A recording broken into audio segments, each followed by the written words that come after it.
So the tall poppy syndrome is a metaphor, and what it means is you look at a poppy field and you see one poppy that's taller than the other.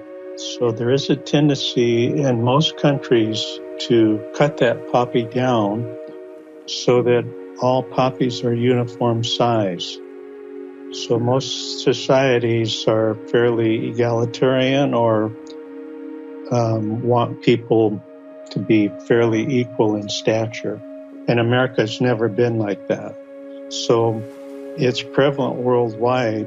And when I first began to study it, I wondered why the syndrome was so known in America when it's been documented from antiquity to present and in most countries. Envy drives the tall poppy syndrome.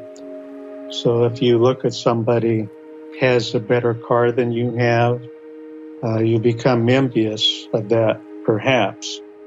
Now, the thing you need to know about envy, and most people don't appreciate it, envy was one of the original 7 deadly sins. But with time, the envy is now divided into good envy and bad envy. So good envy would be if I saw the person with the nice car, that I would decide if I wanted that. And here in America, I would have my option to work longer hours, work overtime, work Saturdays or Sundays, spend less, and eventually emulate that person and become more like them, which in the end, I improve myself. Bad envy is usually comes from low self-esteem, lack of mobility, and instead of trying to improve myself because I feel I can't, I key the car or I stab the tires. So I try to destroy that person's happiness. That really is what drives bad envy. That's why you cut somebody down. What are some fields we see that happening the most, the tall poppy syndrome, the negative side? Well, the big things in America, once again, it's cultural driven.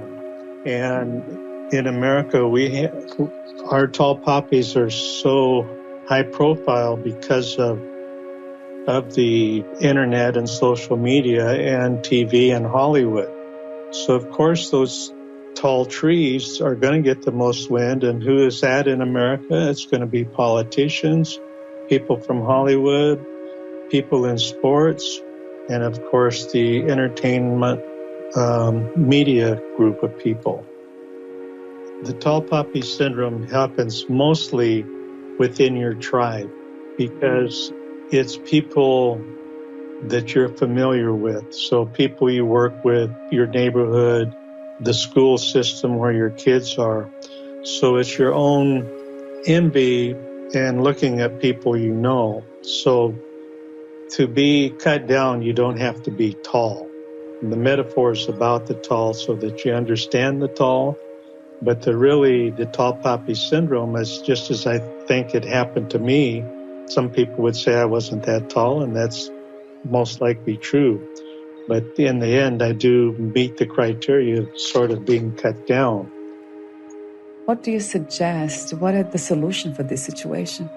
Well, first of all, you have to understand a little bit about emotions. And America's been, and probably the world, really doesn't understand emotions. And it was about 20 years ago, emotional intelligence hit the business world. A man wrote about emotional intelligence and said that it wasn't all about IQ, it was about emotional intelligence as well.